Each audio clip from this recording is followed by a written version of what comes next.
tape guy.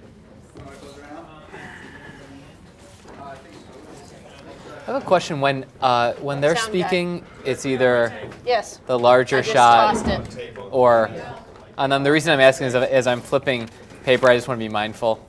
Yeah, it's he's typically on. He'll be on the wide shot sometimes. Okay. If they're responding, Okay. but it looks natural that you don't know.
Hello everyone. Today we're talking about unlocking your unique superpowers to advance your career. I'm Michael Stern with Zocalo Group. I'll be moderating today's WebEx on behalf of Philips. I'm joined today by two wonderful people. The first one is Carl Stabe. He is a career coach, and he's going to be talking quite a bit with us today about superpowers. And then also Catherine Rose, who's a senior product manager at Philips. And as we get into this, what we're really going to start to dissect is what a superpower is and what are the three components that make that up through Catherine's story and also through Carl's experiences and research on the topic as an author and a prominent blogger. And as you're watching today, I would encourage you to submit questions. We're going to be pulling a number of them toward the end of the segment and answering them here live. Also, we've set up a hashtag on Twitter. It's Philips Superpowers. That's Philips with one L, Philips Superpowers on Twitter. But before we dig into that, Carl, would love to hear a little bit more about your background and why you're here today. Sure. I started a blog called Work Happy Now back in 2008. And I hated every job I had, and I felt like, there's other people out there. Actually, they say 80% of people are looking for a new job right now. Really? Yeah. So I dived in. I started researching. I started with happiness, what that means, how to bring that into my life, and then what does that mean for your career? How can you bring that more out?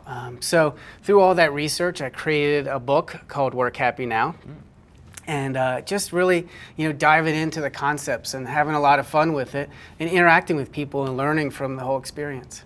Oh, wonderful. And Catherine, I know you have a story you're going to be sharing with us in a moment, but a little bit about your background too. So I've been at Philips for 4 years, a senior product marketer for a product that uses my combined passions of healthcare and lighting.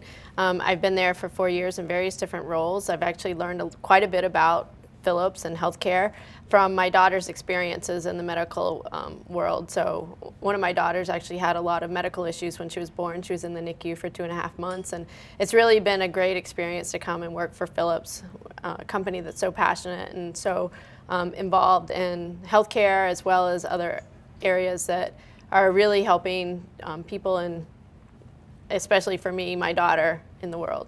Wonderful, and I know that as we get into this, we're going to talk about why Philips got inspired this WebEx, and it was really because those personal interests combined with a professional experience, how those can deliver great results. And in fact, Philips conducted a study. It was a work-life study, and Carl, I know you're going to get into this in a moment, but what they found actually was whether or not you can combine personal interest in a job and actually as a result have greater satisfaction in your job, have overall better well-being. And of course the answer is yes, that is the case. And here's a statistic: nearly half of the people surveyed found that when they leveraged life experiences and personal interest in the workplace, they were very satisfied. And this could signal one of really the key factors for work happiness. A couple other numbers I want to share with you, in particular about Philips, a very large organization, but for today's topic, number 7 in terms of having the best work-life balance as indicated by Forbes magazine, and then also one of the 50 happiest companies in America according to Career Bliss. That explains the smile on Catherine's face, of course.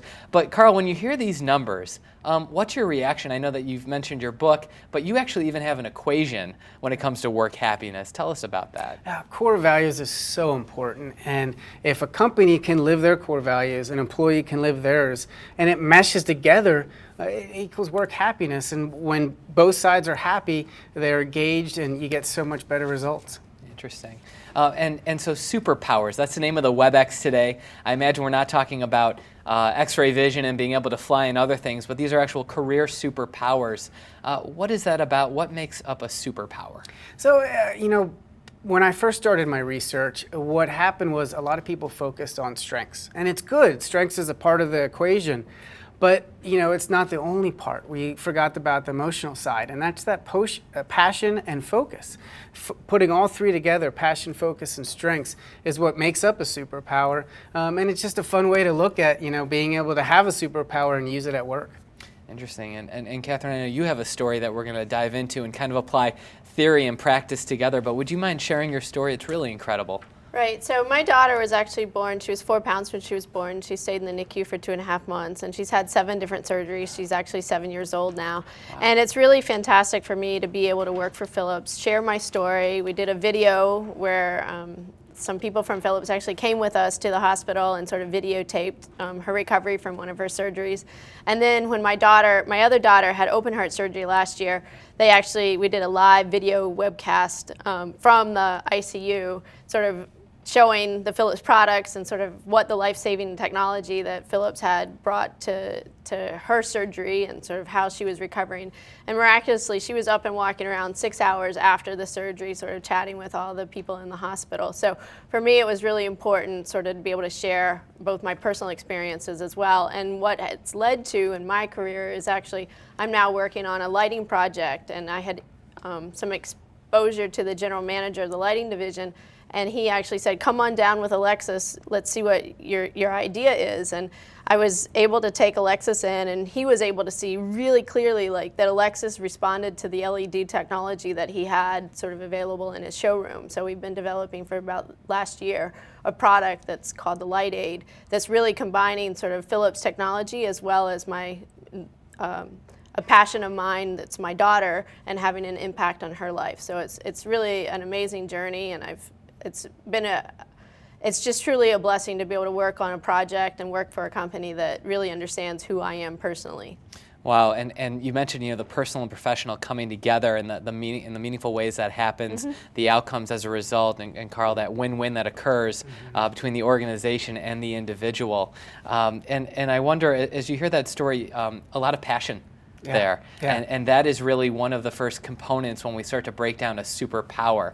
What is that exactly, and why is passion so important? I mean, it's that spark inside of Catherine. It's what made her tackle this task. And, no matter what, there's difficulties in going after your passion. But if it really matters to you, you're going to make sure it does happen. Wonderful. And I guess if someone's watching right now and they're not sure what their passion is professionally, what are some ways they can get started in exploring that a bit more as an individual? Yeah, it's just really following your voice, really understanding what gets you excited. When you pick up a little bit and you talk about a certain type of project and your eyes light up and your body lifts and your arms start swinging, you're excited, you're passionate, and it's watching that. It's really, taking notice of that. And that's what the next part is that self-awareness, seeing what's going on inside yourself and then saying, wait a second, this is lighting me up. This is something I can focus on. Maybe I can do a little bit more of this at work. And then the last part, I like for people to journal.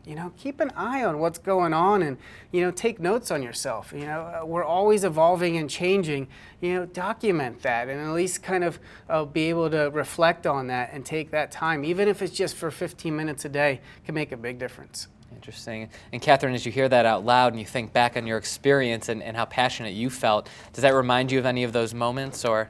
Yeah, it's definitely, it's definitely that passion that I came to realize, and it was actually some of my colleagues that pointed it out and said, hey, Catherine, do you know that your voice changes when you talk about Alexis, or when you share her story, or when you're engaging with people about ideas that I have about technology, for improving technology for Alexis.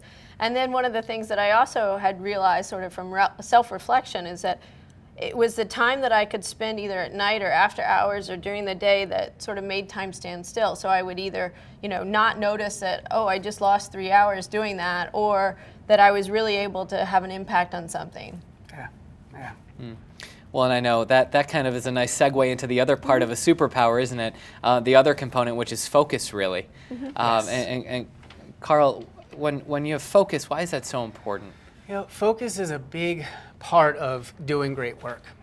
If you're distracted all the time at work, email, your phone, meetings, you can't get into that zone. You can't really kind of get that high quality work done. And so let's say you're at work and someone emails you and you get that ding and you move away from what you're doing. It takes you about 15 to 20 minutes to get back in that zone. Really? Yes. Okay. And then once that happens, then all of a sudden you've lost that time. And if that keeps happening again and again, you never get into that sweet spot. And that's really important to get that high quality work done. Interesting. I know you guys were kind of laughing earlier about a way that you get into the zone. Right, it looks sort of funny, and people that know me at work can totally imagine me doing this, but I have these big headphones, they're noise-canceling headphones. I'm a very social person, so it really helps for me. And then I really listen, I totally, this is gonna make me sound sort of quirky, but I listen to Lady Gaga at work, and I have my big headphones on, and I get into the zone, and I'm really able to work distraction-free and get some really meaningful work done that's important to deliver results. Yeah. So. And that's it right there. You know, she has those headphones on, and she uses that as a way to, you know, make sure she focuses. Wonderful, and so I have to admit I have trouble with focus. We're always distracted by so many things in our office. What are some pieces of advice for someone who really wants to strengthen that part of themselves? What would you recommend when you're coaching folks? So whenever you have to look at your own personality. You have to say, okay, what's working well for me and what doesn't? In her case, it's auditory. She's using that as a trigger to put on those headphones and get in that zone and really focus. And then sometimes there's visual people. Myself, I have this happy doll from the Seven Dwarfs, and I look at it and I remind myself why I'm doing what I'm doing. I'm helping the people out there to become happier. You know, if it's just that little bit, it helps me get back in that zone and say, okay, maybe I'll get off Facebook now and get back to it.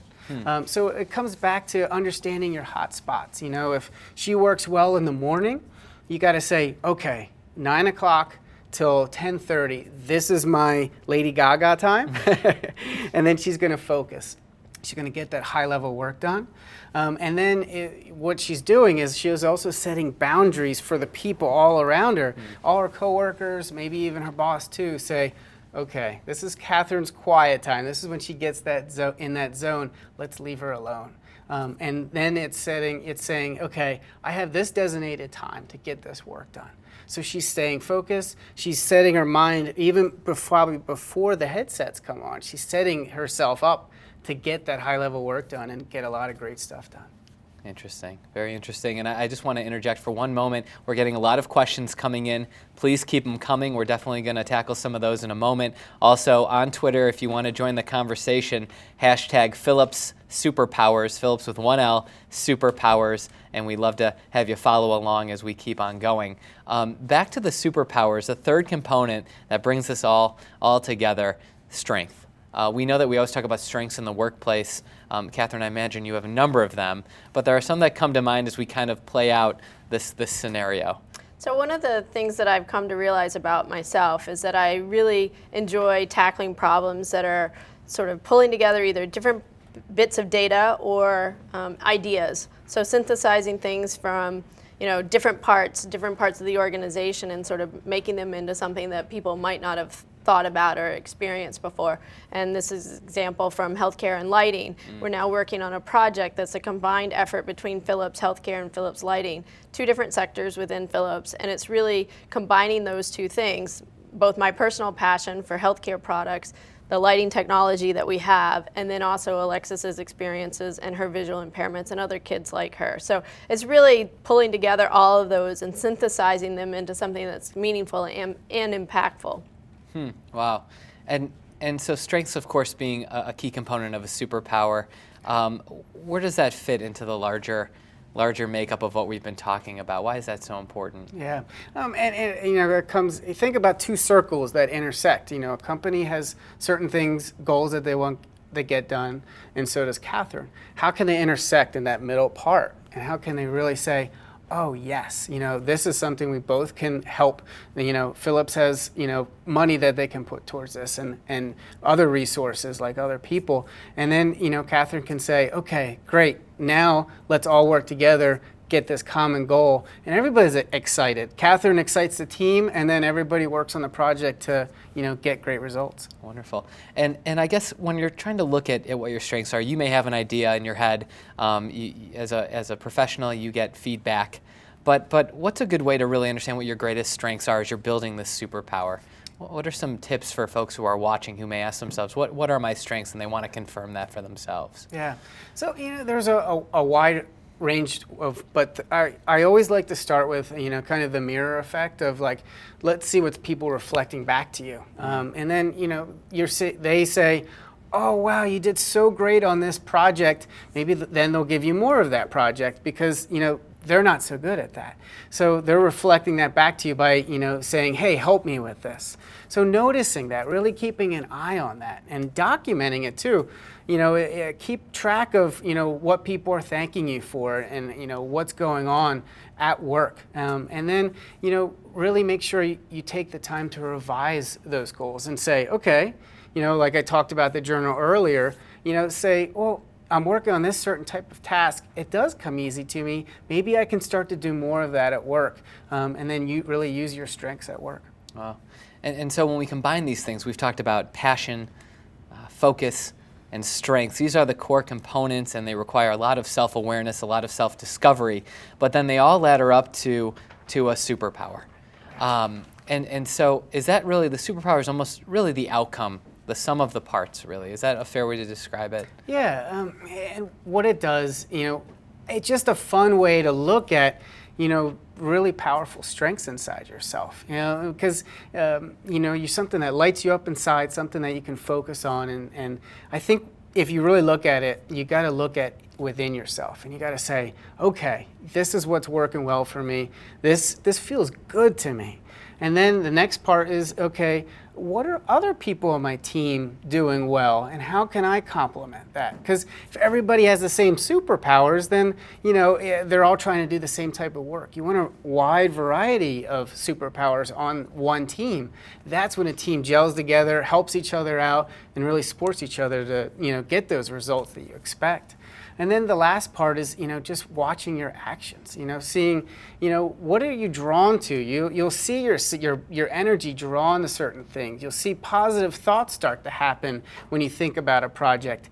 Notice that. That's that self-awareness again. And then, start to take action on that. And once you do, then that's when you start to get those results that, help push your career forward as well as help your company. Like you said, it's a win-win. Wow. And the three really key components there that we talked about, it's within yourself, but it's also other people, and then ultimately your actions that are occurring there, and that really sums it up nicely. So Catherine, I do have to ask you, of course, as you've thought about this, as we've reflected today, do you feel like you have a superpower? Well, I really feel like being able to pull in Alexis's story and sort of be one mom plus my career is very important. I was very focused before coming to Philips on my career. I have a PhD and an MBA, and I really thought that it was very much an achievement-oriented world. And now I'm realizing that, having Alexis and Jessica in my life, my mom degree has sort of taught me more about life than any of my other degrees. So for me, my superpower really is bringing their stories, inspiring others, helping other people understand that, they can take little steps in their lives to really change either mindsets or companies or build products. It's just really about, following your dream and not being encumbered by things. So for me, it's really sharing, inspirational stories and hoping that, what I see in Alexis, she shouldn't be here. It's really the medical advances that have allowed her to live her life. And she sees 18 different specialists at Boston Children's Hospital. So it's an absolutely, amazing story. She's, one little tough little cookie. So it's really hard for me not to live my life telling her story. Wow. So. Well, it's amazing. It's Alexis plus headphones with Lady Gaga plus your strengths professionally that really make this superpower to inspire others, if that's fair to say, Carl. Yeah. If yeah, that's a good summary. Wonderful. Well, and I think, again, reminding folks, especially with the story you've been telling, a lot of questions coming in, and also on Twitter, encourage you to follow that handle and the hashtag Philips Superpowers. That's Philips with one L, Superpowers, so we can keep the conversation going. And stepping back to what we're talking about now, there is very much a personal side to this. There is very much integrating interests outside the office into your professional lives, and maybe it's family, but there are other things. And I want to go back to the study that Philips conducted, the work-life study. And there was another statistic, and it was about employees feeling more comfortable in exploring their personal interests in the office, and when they do that, that nearly half of them found that they were actually more excited about their professional lives, which is really incredible. And even more so, 47% of them feeling motivated to go to their current job. So not just showing up, but really motivated to be there if they are living their passions, and that's reflected in their work. So some really compelling statistics there. And I wonder, beyond your unique story, Catherine, if there's other things you see in the workplace that actually bring this idea to life of taking personal interests into the workplace. Yeah, so the one thing that I've seen that Philips has started in the past year is Philips Cares, and it's a volunteer program where Philips employees actually suggest volunteer activities that then Philips employees, on a Saturday or a work day or whenever their time allows, they go and they participate in a volunteer event. It could be helping at a food shelter, it could be or a homeless shelter or a food bank, it could be volunteering time. The campus that I'm at actually grows food for in a local little garden, Wow. and then they donate the food to a food bank, which is fantastic because not only are they doing something that they're passionate about, gardening, but they're also donating their time and effort for the enjoyment of others. So there's lots of different ways that Philips Cares has really connected people and re-energized them to do great work outside in their community and at the office. So it's really inspirational to me to see that program in action.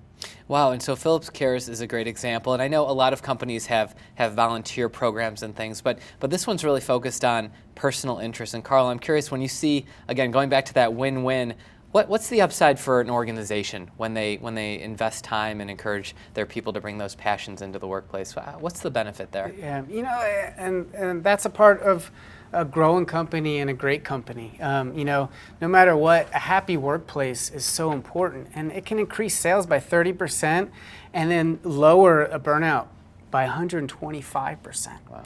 And think about it. So when it's important that you are able to leverage your superpowers at work, but also outside of work, there's other passions. People are excited to work on different projects, and letting people go out, re-energize, and come back, that can be infectious. It can make them happier, and of course, it spreads out to all the other employees. Okay, so we talk about happy and work happy now, but there is some science behind this, and there are tangible benefits for the individual and the organization, it really sounds like. Oh, yeah. Yeah. I want to shift gears, and again, keep those questions coming. We'll address them in a moment, and also following our hashtag on Twitter, Philips Superpowers. I do want to shift gears to the other side of this, which is someone who's watching and they're not motivated, someone who's watching and they are not excited about their job right now. We talked about some of the statistics. Is that true about people actively searching for jobs in some cases? Yeah. So right now, about 80% of people are currently looking for another job. Okay. And I think it comes down to a little bit of fear. People are afraid. People, are afraid to do stuff that they really care about. And Catherine's lucky. I like to call it my arch nemesis, and she is able to listen to that negative inner voice and say, wait a second, this is important. Yes, I'm scared, but if I go after this, I can help my daughter, and I can help thousands of other young kids out there live a better life. And man, that can make a huge difference. Wow. And I want to introduce another word, because going back to the study that Philips did, the work-life study, it looked at when folks were surveyed and they were not feeling motivated, or they were unable, rather, to leverage their personal passions in the workplace, they were actually more likely to regret their overall career path. And that's a very strong statement. And that if folks are not really encouraged to do that they might start to doubt and be fearful in other things. And I wonder, Catherine, when you think back on your career path, were there times where you doubted the direction it was going, or some of these other emotions that really came up in this study and that Carl talks about? Right. So I actually worked for another company when Alexis was born, and was fortunate that I had the flexibility to sort of balance both her hospital stays and a lot of her care. But when she was a little bit older and a little bit more stable, I really realized that I needed to have a job that combined both my love for Alexis and sort of the passion for helping other kids like Alexis, and a company, so that I was sort of one as a person, that I could no longer sort of carry on this Jekyll and Hyde relationship, that I was, one caregiver at home, but then when I went to work, I sort of stripped that all away. So for me, it was really important to sort of find that balance within myself. And then it's also just been really inspirational for me to, even though that was a big risk to take, to leave my old job, put myself out there, have to relearn a new job, be in a new environment, meet new people, sort of re-engage with the corporate structure. But it paid off, so many more times over, because I'm so energized, and each day is really refreshing to me. Like, I get to go in and tackle something and know that I'm having real impact. Interesting. And if somebody's watching, they're hearing your story, what advice would you have for them if they're having some of those feelings? Well, you know, I'm probably a great case study for, like, you know, overcoming that fear. I have the opportunity that I can look at pictures of Alexis and really be inspired by them, but everybody has that story. Maybe they're inspired by, you know, something else. Something engages them and sort of helps them make time stand still. And so I would really suggest that they go out and they find something, you know, and overcome that fear inside of them. You know, I do something.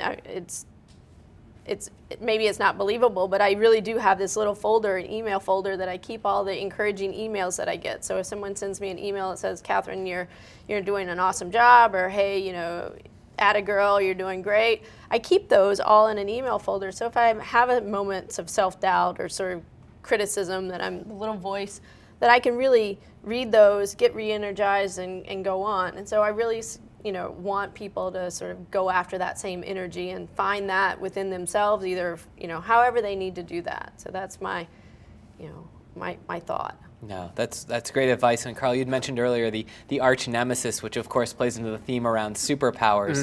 And I imagine in your coaching of others, you probably find a lot of people who come to you with things like motivational challenges and other things. What sort of stuff do you hear from people when they come to you? And then I want to get into this idea of an arch nemesis more. Yeah, all the time. And you know, what ends up happening is, you know, maybe it's a difficult situation with a boss, and they're just not feeling motivated by the work. You know, I just got an email from someone that's working at home, and they're like, "What do I do?" Like at first I was, you know, excited, and then it starts to fade.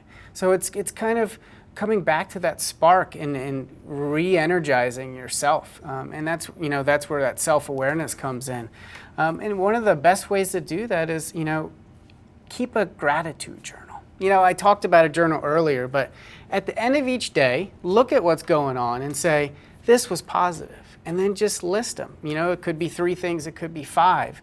But you'll start to change those synapses in your mind, and it will start looking for more positive things. And it's usually after 21 days. If someone keeps a gratitude journal for 21 days, they'll start making those changes. And it's those changes that can help, you know, excite you a little bit and get you back on track and say, "Oh, wait, I forgot. I enjoy this part of my work. Let's start doing a little bit more of that work again." And it's asking for that type of work and saying, "Wait a second, I can, you know, I have choices. I can make sure that people are, you know, understanding what those choices are and how I can leverage them." Well, it's interesting that you both talked about journaling or capturing this feedback in a variety of ways. It sounds like people do it in a journal. People may do it in email. Have you guys seen a variety of different ways that works well? Yeah.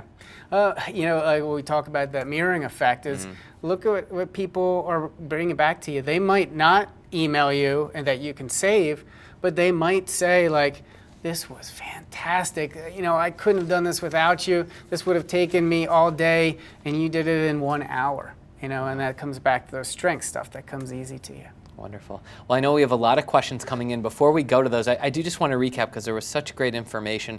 First of all, Catherine, thank you for sharing your story. I have a feeling we're going to get a bunch of questions about that as well. But Carl, we talked about 3 parts of a superpower today. We talked about passions and focus and strength and a lot of different tips for getting going in those areas. First question is, if there's one thing that people should really take away from today, what should it be? Yeah. So, you know, we always look at things as a big mountain, and then all of a sudden we're demotivated because we're like, where do we start? It's too much. I feel overwhelmed. Then you start to cower a little bit. You let that inner arch nemesis eat away at you, and then you procrastinate. And procrastinate stops action. So what you want to do is you figure out how to get yourself taking action again. So what you have to do is create a list. And I like, you know, a very simple goal, you know, nothing too extravagant, otherwise you won't get started. And then break it down into chunks. And it could be 10-minute chunks, 30-minute chunks, whatever works well for you. And then say, okay, I'm just going to take action, 10 minutes. That's not going to hurt me, you know, I can do that. And then once they start taking action, they're going to feel a little bit of energy. They're going to get excited. And then all of a sudden they're like, wait a second, I just completed that check marked it, off my list. What's that next thing? And all of a sudden they're like, oh, I got another 10 minutes to work on this part of this project. And all of a sudden once they get that ball rolling, then they're going to start seeing results, and then they're going to move forward. Wow.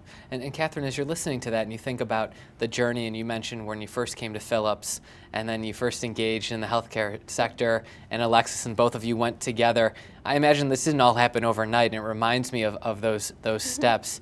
How does that resonate with you, and do you feel like that was kind of the same case for you?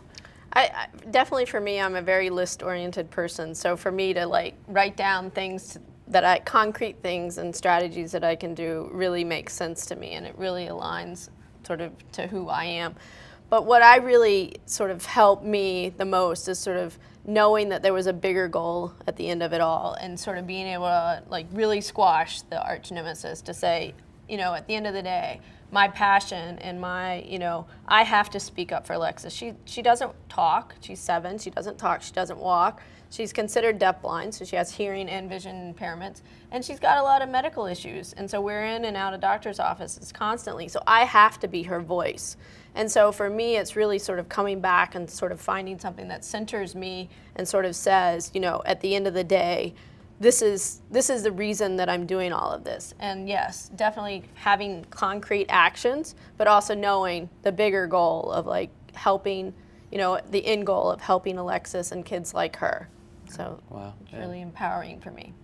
Yeah, really incredible. And as you hear that, Carl, I'm sure bringing what you wrote about to life in many ways. Yes. So. Yeah. Yeah.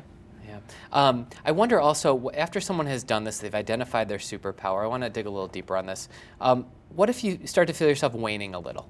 How do you refresh a little bit? What's a good way to go back to those core components of a superpower and refresh a little? And that's where passion comes in. It's that what did that create that spark? How can you look back and say, okay, well, what's working for me, what's not? How can I, if someone says no to Catherine, was like, nope, we're not going to do this project, and she's going to be deflated, of course, and don't ignore those thoughts, because that's a part of life, and be okay, let me rest on this, and then you say, wait, well, is there another angle I can take? Is there something else that I can do? Because this is important to me. I don't want this to die off just because of one no. 10 no's, 15 no's. Dr. Seuss was rejected 42 times before his book got published. So it happens to everybody. Keep going. If you believe in it, then you got to really make it happen. Wonderful. And once you have your superpower, ways to apply it. Mm-hmm. Any thoughts there? Once somebody says, I've got it, take it back into the office and do what? Start taking action. Yeah. It's, where you're like, oh yeah, I figured it all out, and then you just keep contemplating, and then what ends up happening is that mountain starts to build higher and higher. So, bring that mountain down to, a little anthill and say, okay, this is the first step. Let's do this now. And that's where your energy will start rising again. Wonderful. Well, I know as we've been talking, a number of questions have been coming in. Again, we've got a great hashtag going on Twitter, Philips Superpowers. Love to look at the first question if you guys don't mind taking one as they roll in here. This one is for Catherine. I'd like to pursue my interests more at work, but I'm not sure how to go about it. Who should I approach within my company? I know you had that experience, but where do you start? Well, for me, my company has 120,000 employees, so I was just one of 120,000. And the way I started was, connection with real people. So it's really about telling your story and connecting with others. And starting small, just like he just said, break it down into workable chunks. For me, it was, reaching out to people, having conversations with them, trying to figure out, did this align, did it make sense? You can create sort of a sounding board of people that can say, actually, Catherine, that's a little off base, or, that's a really crazy idea. Philips would never go for that. So I'm really, it's about creating connection with people, and then sort of vetting your ideas and sort of going about them and starting small. So my project actually started, we built 3 prototypes, and probably for a year, we only had those 3 prototypes, and it was through, continuing progress on the product and sort of support from other people in management that my product, is in the process of being developed and launching. And it's really from those starting small, little conversations, talking with people, sort of testing out the product, being, really small organization working together on something, and then when it was ready, taking it to a bigger audience and seeing if we could go for funding and support. And that's where I am at this point, where we're getting ready to launch the product. So. Wow. So look for people internally to begin as a sounding board, and it goes back to taking little actions, listening to yourself, listening to others, and listening to the actions that occur. Is that? And I think there's going to be some things, and you described it earlier. There's going to, thankfully in life, we're all going to have a variety of passions. Some passions are going to align with our work, and some passions are just going to be passions that we have outside the office. Many people are interested in, playing basketball or running or, running marathons. Well, unless you work for a company that is interesting for them, you're probably going to do that, continue it outside of the office. But for me, I was fortunate that, I looked at my life and said, I really want to go work for a company that aligns with my passions. And now that since I've been there, having more conversations with people across the company and knowing that, yes, these little small steps are important to do, and then we can have a bigger impact later. Wonderful.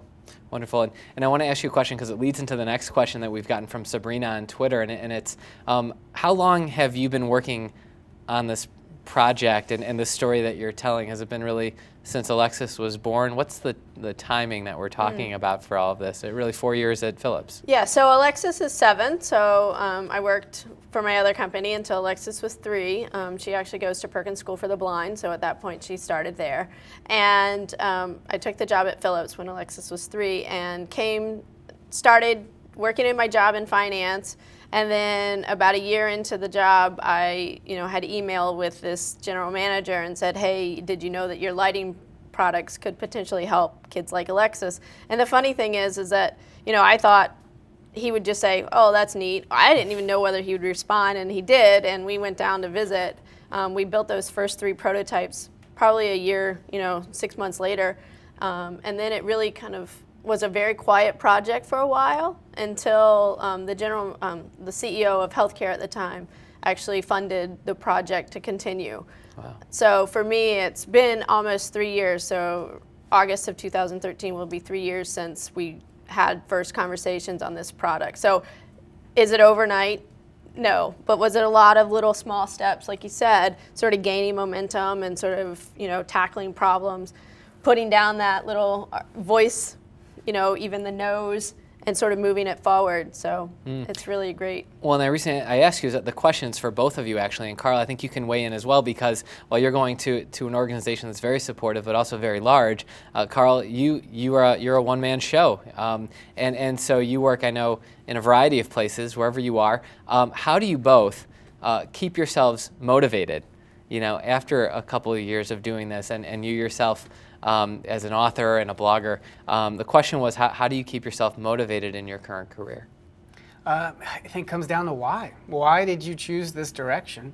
And how can you come back to that if your motivation does, and it will go down a little bit. It's an ebb and flow, but it's understanding that and how to move your emotions around in the right direction. Everybody goes through down points, and then if you get no a bunch of times, you'll get low. But then okay, why am I doing this? What is the reason? And then you come back to that why. Then you can really kind of focus on what is that next step you need to take. Got it. And so really it's about the why. And I don't know for you as well. For me, it's the same thing, the why. I get to live with my why. Alexis is at my house, so I see her every day, and I get to see her, hear her giggle, see her smiling face, and really be inspired by, change that I'm making with Philips and on the lighting project that we're doing. I actually get to go to see new kids experiencing the product, and I described yesterday with you guys as we were chatting about like watching the kids spark, watching their brain really realize that they can control light and have impact. And so for me, it's just truly a proud moment. I call it my mommy moment, where I get to act like I'm the mom to this product and say, wow, I really did help change and impact a kid's life with this light. So. Wow, this is incredible.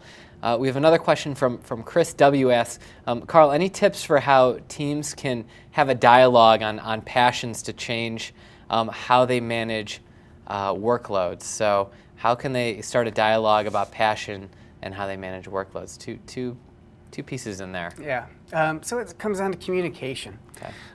You have to have an open line of communication with your boss, if and your coworkers too. So if you keep getting delegated to, give some feedback. What's working for you? What's not? What's happening that isn't, and how can you kind of bring it back on course? And then really understanding how's that all fit together. What was the second part? And passions as well as how to manage workloads as a team. Everybody has different abilities. Everybody, some people are high energy. It can go all day long, and some people need breaks. And actually, people should be taking breaks. If you're feeling overwhelmed, it's before you actually have a kind of a breakdown that can maybe hold you back for days. It's a lot of times 70% of people go to the doctor because of stress. And you got to listen to those trigger points inside of yourself and say, oh, whoa, this get a little overwhelming. Open communication and say, look, I need a little help here. And that's where good teammates come in and good coworkers. Everybody helps each other. And then hopefully when someone else is struggling a little bit, you're there to help pick them up at the same time. Yeah, that's an interesting point. I wonder, a question for both of you. How do you ask for help in a way that influences and informs your superpower and your strengths and everything we talked about today? What's a good way to ask for help? Ask. Sometimes we're very proud. We like to kind of plow through. But the more that we start to bring in studies of happiness and stress into the workplace, we realize what's important is making sure there's balance. You make balance in everybody's life, and it's a different balance for everybody. So it's then saying, okay, well, who can I talk to about this, and how can I really bring this dialogue? Because I bet there's other people on your team that are probably stressed out too, and sometimes just venting and letting it all out, and people saying, hey, it's all right, I'm stressed too, and that can kind of help re-energize you. Yeah. Catherine, I have a question for you. This is a great one. It sounds like you've mastered the work-life balance that you've always wanted. Do you have any advice for parents who have young children at home and full-time jobs as well? Well, I actually talked to a lot of parents that have medically fragile kids like Alexis on this topic, which is sort of another topic, and one of my other passions that I keep outside of work at the moment. But one of the things that I tell them is just organization. And maybe that doesn't come naturally for them, but it comes naturally for me. So I have, it's going to sound pretty geeky, but I have each kid color-coded. And so in a calendar, I know exactly, and it's not like I have multitude, I only have 2 kids, so it's only 2 colors. But I also have a color for my husband, which you may not appreciate me telling everyone about. But so in my calendar, I know exactly who needs to be where. Alexis, because of the school that she goes to, she's sort of in school 11 months out of the year, and then in August she's out. But that sort of creates this somewhat of a chaos situation because she's out of school. Well, you sort of have to do this, who has Alexis day. And so it's really just about being organized. I discussed this, 18 different specialists at the hospital. I have to keep track of all of the diagnosis, be able to talk about that. And for me, it's just about, like you had said earlier, journaling, keeping up with, what it is, what are the key essence of, like, if she goes to the doctors or sees a doctor, what is it about? So it's really about sort of creating systems, organizational systems to keep up with it. I can't say it's easy. You're going to have moments, I was describing to some friends last week, some moments where you're like, I can't do it all. And it's really having that honest conversation with those that are around you, and then also your boss, because, when it comes back to it, we spend a lot of time at the office. And so if we're not able to have that conversation and open communication with those around us, with our peers, with our colleagues, with the people that work for us, the people that we work for, it's really about having that conversation and making sure that you work together, for your work-life balance, and speaking up, because if no one knows that you're sort of out of balance, they can't do anything to help you. So that's, what I've done. Do I juggle it all the time? No. Well, it's good advice. And Carl, I wonder, as you coach people, does the topic of balance come up at all as well? Yeah, and I actually like to call it harmony. because there'll be some weeks you're full of energy, and a lot of people are like, well, I need to take a break at 3 o'clock. Maybe not. Maybe you can just, because you're excited, and you can go all the way till 5. It's listening to that inner rhythm and saying, oh, right now I've got a lot of energy. Let's go with it. And, not putting too many rules on yourself. And then that balance will kind of happen naturally. That's a great point. And speaking of which, we've talked a lot about asking and telling people about this balance that you need. A question came in for you, Carl. Do you have any advice for someone like myself who is a manager and is concerned about making my employees happy at work? So the flip side, of course, managers wondering and wanting their teams to have this experience and be happy. Yeah. The biggest part of being a good manager is helping people eliminate barriers that are in their way. And it comes back to the open communication and talking to people, asking them questions, finding that out and saying, what's going on in your life? What's happening? What's going on well here? Because, a lot of times, you get your directives and you're like, this is your role, this is what you do. But then the employee doesn't have any input. So the more input you can gather from your employee, the more you can listen to them. And then together, just like Catherine, she has certain passions. And if you listen to those passions, great products can come out of it. Wonderful, wonderful. And I think here's just one fun one is how do you make just work more enjoyable? We've talked about passion. We've talked about focusing and ultimately all of that laddering up to greater results. But how do you just make it more enjoyable? Celebrating. Celebrating. Yeah. If you do something good, you accomplish something, celebrate. And it could be everybody gets cupcakes, or I know at your work you have little scooters that kind of go around the office. Take a 10-minute break and say, go around and do a woohoo, and have some fun with it. And then let that be infectious and let everybody feed off that around you. Oh, wonderful. Catherine, a question for you. Are there any current opportunities available at Philips? How can I see the available positions? So people obviously inspired by your story and maybe even wanting to work with you. I know there's a couple links we can share. Yeah, so we're always looking for talented individuals, sales, marketing, Q&R, regulatory, product development. It spans the gamut. And like I said, Philips is, for me, it's been a great place, a great career change. It's really impactful on me, and we're always looking for people that are looking for, jobs and careers that can have a meaningful impact. And I believe the website is philips.com/careers. Mm-hmm. And so we really hope that people will go explore some options and, ask questions and stay connected with Philips. Like I said, we're really trying to learn more about, our customers and really listen to customers and learn. So wonderful, wonderful. So that website again was philips.com/careers. Of course, those of you who have been online today and engaged on the Twitter handle, that's another way. So I just want to thank both of you so very much. Carl, wonderful input on how to make work happy and what that means and finding our superpowers and those 3 components. And Catherine, of course, your story, which has inspired so many people. I know you have a tremendous following that wants to keep up with you and what's coming next. So again, thanks to all of you, of course, who have been following along, sharing questions, following us on Twitter, and helping us to unlock hopefully your unique superpowers to advance your career. And again, you can find this webcast online. Thank you all so very much. A great discussion all around. Thank you. Yes.